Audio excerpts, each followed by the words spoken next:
आपसे बात समझाने का प्रयास ये कर रहा हूं कि अगर 2 आदेश अनुदेशक शिक्षा मित्रों के आते हैं, अंतरजनपदीय ट्रांसफर, पुरुषों का मूल विद्यालय वापसी और 100 बच्चों की बाध्यता, ये सब अगर खत्म होते हैं तो फिर निश्चित आप पर आपको कुछ न कुछ मिलना तय है, फिर तय हो जाएगा। फिर सरकार लगेगी कि शिक्षा मित्र अनुदेशकों की चिंता कर रही है। 100 बच्चों की बाध्यता पर लगातार बातचीत हो रही है। 100 बच्चों को लेकर प्रमुख सचिव बेसिक शिक्षा ने भी यही कहा कि हम इस बाबत, और बेसिक शिक्षा की डीजी मैडम ने भी कहा, शिक्षा निदेशक ने भी यही कहा कि बेसिक शिक्षा में जो अनुदेशक कार्यरत हैं वो 100 बच्चों की बाध्यता के चलते उनका रोजगार नहीं जाएगा, क्योंकि रोजगार मिलता नहीं, और मिल जाए तो कोई छोड़ना नहीं चाहता है। वो चाहता है कि हमारा इसमें ग्रोथ होता रहे, और आगे बढ़ना, ग्रोथ होना, ये रोजगार का एक चलन है। आज जो झगड़ा हो रहा है, अगर यही 5-10% का इंक्रीजमेंट हर वर्ष रहा होता तो 70% तो 10% से ऑटोमेटिक अब तक बढ़ गया होता। 2017 में 10,000 किया और तब 10% हर साल इंक्रीजमेंट ऑटोमेटिक लगा होता। अनुदेशक का भी जैसे सबका 2 बार बढ़ जाता है, 4% दिवाली पे बढ़ जाता है, 4% न्यू ईयर पे बढ़ जाता है। अगर 10% हर बार बढ़ता, पहली बार में ही 11,000 के करीब हो जाता, दूसरे बार में 11,400, 11,500 हो जाता, फिर 10% बढ़ता तो 11,500 बढ़ता, तो फिर अगली बार जाके हो जाता 1,300 रुपया के करीब, फिर बढ़ता तो 1,300 बढ़ता, तो वो जाके 14,500 हो जाता, फिर 1450 बढ़ता तो जाके हो जाता 16,000।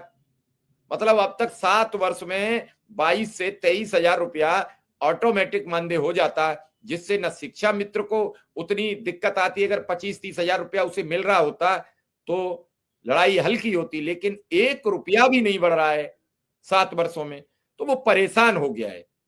मैं तो ये उनसे अनुरोध करूंगा कि बाबूजी के लगाया हुआ ये वृक्ष है, बाबूजी यानी कल्याण सिंह जी का, और कल्याण सिंह की जयंती है 5 जनवरी की।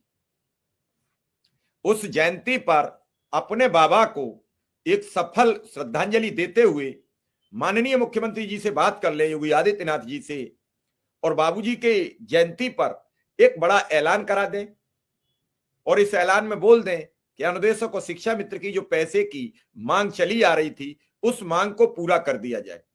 मैं समझता हूं इससे बड़ी बाबू कल्याण सिंह जी को और कोई श्रद्धांजलि नहीं होगी जितनी बड़ी ये होगी। रामेश्वर प्रसाद जी, हमने उन्हें फोन लगाया, उठा नहीं है। फोन उठेगा तो मैं निश्चित, या आएगा तो मैं निश्चित बात कर लूंगा। इन सब चीजों से बाबूजी की जो आत्मा है, बाबूजी का मन था कि शिक्षा मित्र प्राथमिक विद्यालय कैसे चले, और इस प्राथमिक विद्यालय को चलाने के लिए उस समय कुछ दिन के लिए कल्याण सिंह जी थे, उससे पहले मुलायम सिंह जी थे, तो मुलायम सिंह जी ने भी ये चर्चा की थी, लेकिन तब तक वो सरकार बदल गई, कल्याण सिंह जी आ गए। लेकिन जो एक शब्द लिख जाता है वो लिख जाता है। फिर बाबू कल्याण सिंह जी ने इस पर बात की अधिकारियों से, तो अधिकारियों को लगा कि निश्चित रूप से सब कुछ ठीक हो जाएगा। तो 7 वर्ष से शिक्षा मित्र और 11 वर्ष से अनुदेशक, ये अगर 10% मानदेय हर वर्ष बढ़ा होता तो इन सबका अपना अपना खर्च चल रहा होता, लेकिन कौन बढ़ाए। और अभी जो ये प्रक्रिया चल रही है, इस पर हमारी सत्ताधारी दल के विधायकों से, एमएलसी से बात हुई, हमारी विपक्ष के एमएलसी से बात हुई, सबने इसमें सहमति जताई कि नेता सदन केशव प्रसाद मौर्य ने इस बात पर सहमति जताई कि अगर सबका बढ़ रहा है तो अनुदेशक शिक्षा मित्रों का मानदेय हर बार क्यों नहीं बढ़ता। संतोष जी, मैं फोन लगा चुका, फोन नहीं पिक हुआ है, फोन पिक होगा तो बिल्कुल हम करेंगे बातचीत। ये सब चीजें दिनों दिन आगे बढ़ती चली गई हैं। शिक्षा मित्र संघ के दूसरे संगठन के प्रदेश महामंत्री उमेश पांडे जी ने भी आज मंत्री जी, विधायकों से कई से मुलाकात की है। मैं कोशिश करूंगा कि वो आएंगे और बात करेंगे, मैंने उन्हें बोला भी है। अभी मैं शुक्ला जी को भी फोन करूंगा, कल शुक्ला जी जुड़ पाए लेकिन बात नहीं हो पाई। मेरा अपना एक आकलन रहता है कि हमारे शिक्षा मित्र, हमारे अनुदेशक उस प्रत्येक बात से रूबरू रहे जो सबके काम की है, जो सबके लिए है, क्योंकि जब सबके दिल और मन की बात होगी तभी कुछ निकलेगा। और ये तो बात है कि आज नहीं तो कल निकलेगा जरूर हल, ये नहीं कोई